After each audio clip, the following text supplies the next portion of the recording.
तो आज मैं आपको एक अनोखी रहस्यमय कहानी सुनाऊंगा। अगर आप चैनल पर नए हैं तो अभी सब्सक्राइब कर ले तथा कहानी पूरा देखें। अंत में एक अनोखा रहस्य छुपा है। धन्यवाद। तो सुनिए।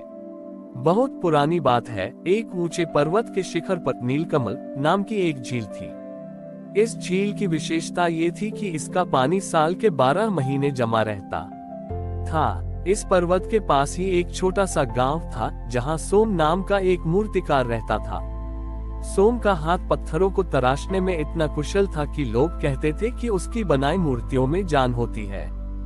सोम का एक ही संकल्प था। वह महादेव की एक ऐसी मूर्ति बनाना चाहता था जिसमें अश्रु आंसू हो। वह कहता था, संसार महादेव को विनाशक या वैरागी देखता है, पर मैं उन्हें करुणा सागर के रूप में देखना चाहता हूँ, जो संसार के दुखों को देखकर द्रवित हो उठते हैं। वह कठिन चढ़ाई कर नीलकमल झील के पास पहुंचा। वहां उसे एक अद्भुत नीला पत्थर मिला जो बर्फ की तरह ठंडा था। सोम ने वहीं बैठकर उसे तराशना शुरू किया। दिन बीते, महीने बीते। सोम भूख प्यास भूलकर बस छेनी और हथौड़ी चलाता रहा। मूर्ति अद्भुत बनी। महादेव का शांत चेहरा, जटाओं से बहती गंगा और गले में लिपटी सर्प। लेकिन सोम को चैन नहीं था, क्योंकि वह पत्थर में वह करुणा के आंसू नहीं उकेर पा रहा था। थक हार कर सोम एक रात रोने लगा। उसने कहा, प्रभु, मैंने पत्थर तो जीत लिया, पर आपके हृदय की कोमलता को नहीं पकड़ सका। तभी आधी रात को झील का पानी चमकने लगा। वहाँ एक वृद्ध सन्यासी प्रकट हुए। उन्होंने सोम से पूछा, बेटा, तुम पत्थर में नमी क्यों खोज रहे हो? पत्थर तो कठोरता का प्रतीक है। सोम ने कहा, महाराज, यदि महादेव कठोर होते तो वे विष पीकर जगत को न बचाते। उनकी कठोरता केवल एक आवरण है। सन्यासी मुस्कुराए और बोले, तो फिर अपनी छेनी छोड़ो और अपनी प्रार्थना को औजार बनाओ। सोम ने सन्यासी की बात मानकर अपनी आंखें बंद कर ली। उसने मूर्ति को आकार देना बंद कर दिया और केवल महादेव के उस रूप का ध्यान किया जब उन्होंने सती के वियोग में या जगत के कल्याण के लिए मौन धारण किया था। जैसे जैसे सोम का ध्यान गहरा हुआ, उसके शरीर की गर्मी से उस बर्फीले नीले पत्थर की मूर्ति धीरे धीरे पिघलने लगी। चमत्कार यह हुआ कि पूरी मूर्ति नहीं पिघली, बल्कि महादेव की आंखों के कोनों से पानी की 2 नन्ही बूंदें बाहर निकली और वहीं जम गईं। वे बूंदें किसी पत्थर की नहीं, बल्कि बर्फ के मोतियों जैसी थी जो कभी नहीं पिघलती थी।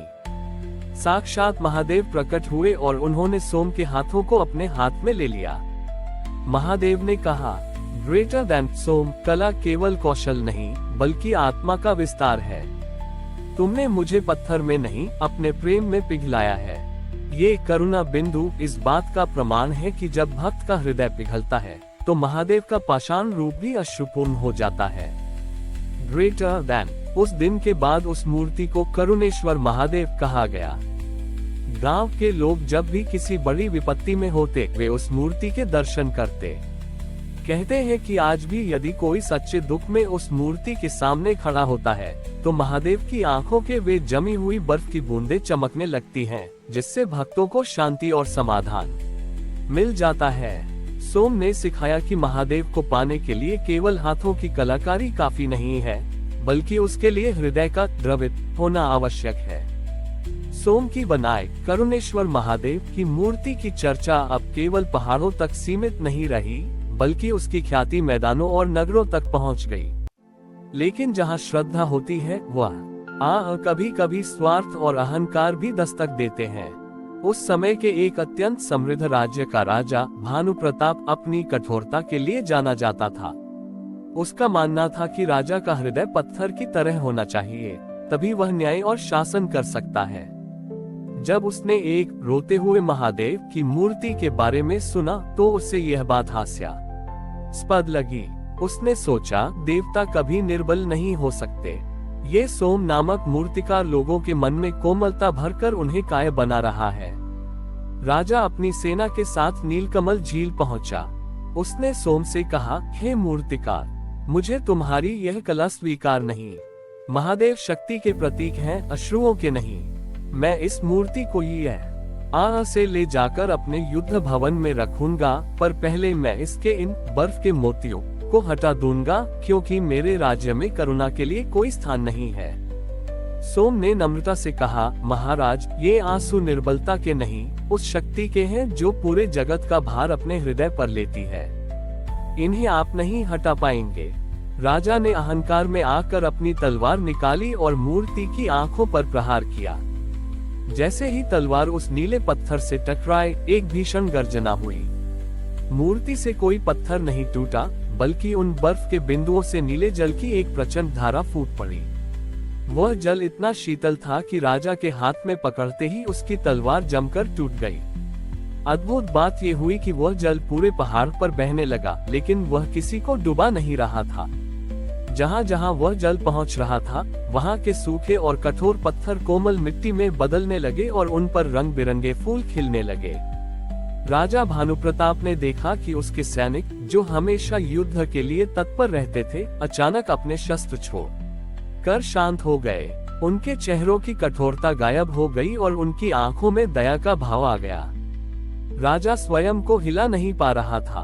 उसे अपने जीवन के वे सारे क्षण याद आने लगे जब उसने दूसरों पर अत्याचार किया था।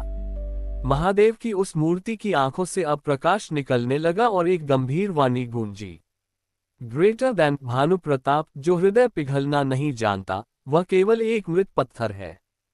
शासन तलवार से नहीं, प्रजा के दुख को अपना समझने वाली करुणा से चलता है। मैंने विष पिया था ताकि जगत जीवित रहे। क्या वह मेरी निर्बलता थी या मेरा सर्वोच्च साहस? उद्धरण चिन्ह ग्रेटर देन। राजा भानुप्रताप का अहंकार उस बर्फीले जल में बह गया। वह फूट फूट कर रोने लगा। जैसे ही राजा के अपने वास्तविक आंसू भूमि पर गिरे, महादेव की मूर्ति से बहती वह जलधारा शांत हो गई। महादेव साक्षात प्रकट हुए और उन्होंने राजा से कहा, आज तुम वास्तव में एक राजा बनने के योग्य हुए हो, क्योंकि तुमने मनुष्य का सबसे बड़ा आभूषण संवेदना प्राप्त कर ली है। राजा ने उस पर्वत शिखर पर एक विशाल धर्मशाला बनवाई, जहां हर आने वाले मुसाफिर को प्रेम और सम्मान मिलता था।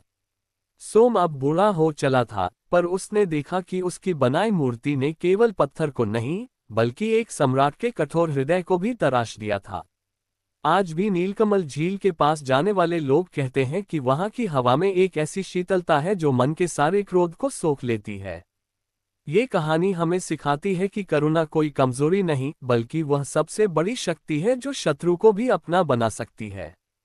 हमारी और भी आध्यात्मिक एवं अनोखी कहानियां देखने के लिए हमारे चैनल पर जाएं तथा धार्मिक एवं पौराणिक अनोखी कहानियां हमारे चैनल पर है। कृपया जाके देखें तथा हमारे चैनल को सब्सक्राइब करके रखें और वीडियो लाइक जरूर करें। धन्यवाद।